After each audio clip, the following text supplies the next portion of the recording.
এখন আমি 15 বছর চালাইছি, পদ্মা সেতু করছি, মেট্রো রেল করছি, বঙ্গবন্ধু ট্যালেন্ট করছি, রূপপুর পারমাণবিক বিদ্যুৎ কেন্দ্র করছি, এত এত উন্নয়ন 15 বছর আমি করলাম। কোন সরকার করতে পারে কিনা দেখাও। আমি 5 বছর ছাইড়া দিলাম, আমি বুক ফুলে ছাইড়া দিলাম, দেখি তুমি করো 5 বছরে। তাহলে তো ভোটার স্বতঃস্ফূর্ত হয়ে যে নৌকায় একটা ভোট দেওয়া দরকার, অযা 5টা দিব।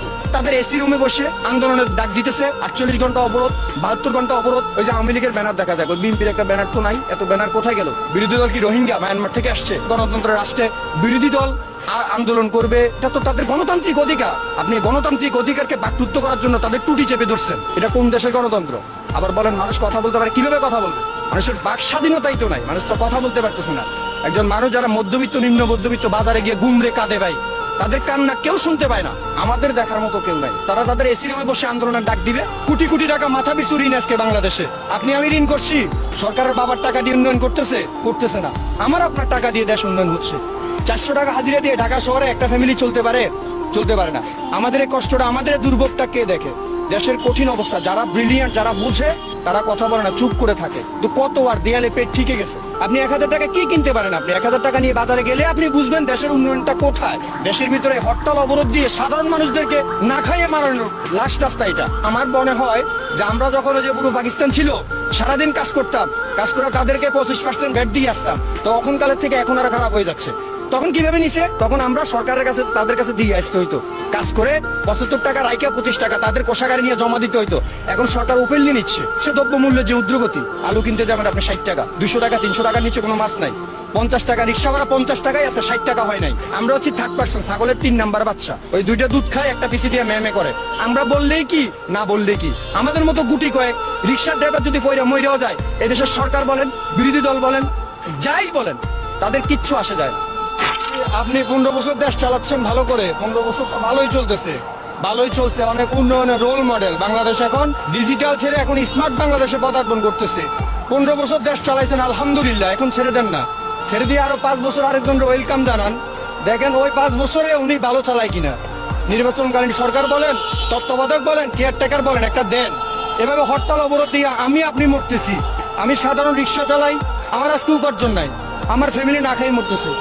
বিরোধী দলীয় উচ্চপদস্থ যে নেতাকর্মী আছে, তারা আন্দোলন ডাক দিতেছে, এসি রুমে বসে আন্দোলন করতেছে, ডাক দিতেছে, আমরা পালন করতেছি। রাস্তায় গাড়ি ঘোড়া নাই, মানুষজন নাই। প্রধানমন্ত্রী বলেন, রাষ্ট্রপতি বলেন, সরকার দলীয় যারা আছে, তারাও আন্দোলনের নামে এই যে হরতাল অবরোধ দিয়ে সাধারণ মানুষের ভোগান্তি, তাদের কিন্তু কিচ্ছু হচ্ছে না। আপনি যারা দেখেন, তারা তাদের পজিশনে ভালো অবস্থানে আছে। বিরোধী দল বলেন, সরকার দলীয় এমপি মন্ত্রী বলেন, তারা তাদের অবস্থানে ভালো আছে। আপনি ভালো নাই। মূল্যস্ফীতির দোহাই দিয়ে, উন্নয়নের রোল মডেলের দোহাই দিয়ে কোটি কোটি টাকা মাথা পিছু ঋণ আজকে বাংলাদেশে। আপনি আমি ঋণ করছি, সরকার আপনি আমার এই ঋণ দেখাইয়া এই উন্নয়ন করতেছে। সরকারের বাবার টাকা দিয়ে উন্নয়ন করতেছে না। আমার আপনার টাকা দিয়ে দেশ উন্নয়ন হচ্ছে। কথা হচ্ছে তা না। আমরা এসব হরতাল অবরোধ চাই না। এগুলো দেশের ভিতরে বিশৃঙ্খলা সৃষ্টি হয়, অরাজকতায় আমাদের উপার্জনের যে লক্ষ লক্ষ দোকান শ্রমিক যায় দেখেন, পরিবহন শ্রমিক দেখেন। আমার নিজের এক ভাই আছে, আজকে 7টার ভিতরে সে একদিন গতকালকে গাড়ি চালাইছে 400 টাকা হাজিরা পাইছে। 400 টাকা হাজিরা দিয়ে ঢাকা শহরে একটা ফ্যামিলি চলতে পারে না। এই যে গণপরিবহন বন্ধ, এটার কষ্টটা ভোগ করতেছি আমরা। এই যে রিক্সা চালাইতে পারতেছি না, রাস্তায় খেয়ে আপনি এই যে খালি রিক্সা দেখেন। এতক্ষণ টাইমে কিন্তু আমরা আমাদের পকেটে 400-500 টাকা গাড়ি চালানো টাকা থাকে, কিন্তু শুধু 80 টাকা চালাইছি। আমাদের এই কষ্টটা, আমাদের দুর্ভোগটা কে দেখে? দেশের কঠিন অবস্থা, যারা ব্রিলিয়ান্ট, যারা বুঝে, তারা কথা বলে না, চুপ করে থাকে। তো কত আর দেয়ালে পেট ঠিকে গেছে। এগুলো তো যুক্তিসঙ্গত যে কথাগুলো। আমরা তো হরতাল অবরোধ চাই না, হরতাল অবরোধের দরকার নাই। এগুলো অনেক আদি যুগের, আমরা যুগে দেখে আসছি। যারা বিরোধী দল ছিল, হরতাল দিছে, অবরোধ দিছে, অরাজকতা করছে, তারপরে সরকার পদত্যাগ করছে, তখন নির্বাচন হয়েছে। আমরা তো এগুলো আদি যুগের হরতাল অবরোধ দেখে আসতেছি। এখন আমরা এগুলো চাই না, এগুলো আদি যুগের এই কালচারাল, এগুলো শেষ করে নতুন কোনো কিছু দেওয়া যায় কিনা।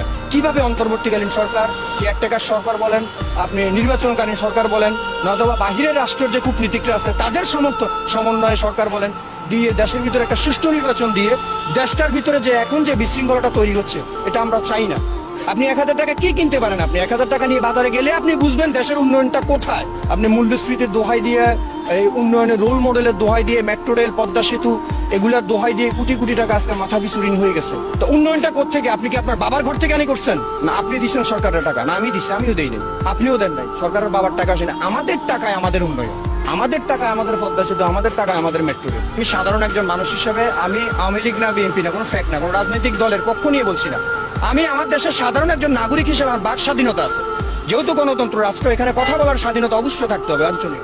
তা আমার বাক স্বাধীনতা হিসেবে আমি বলতে চাই যে যেভাবে সুন্দর হয় বিরোধী দল কিংবা সরকার দল তারা সমন্বয় গঠিত হয়ে বসে একটা সমঝোতার পক্ষে যাওয়া, দেশের ভিতরে হরতাল অবরোধ দিয়ে সাধারণ মানুষদেরকে না খাইয়ে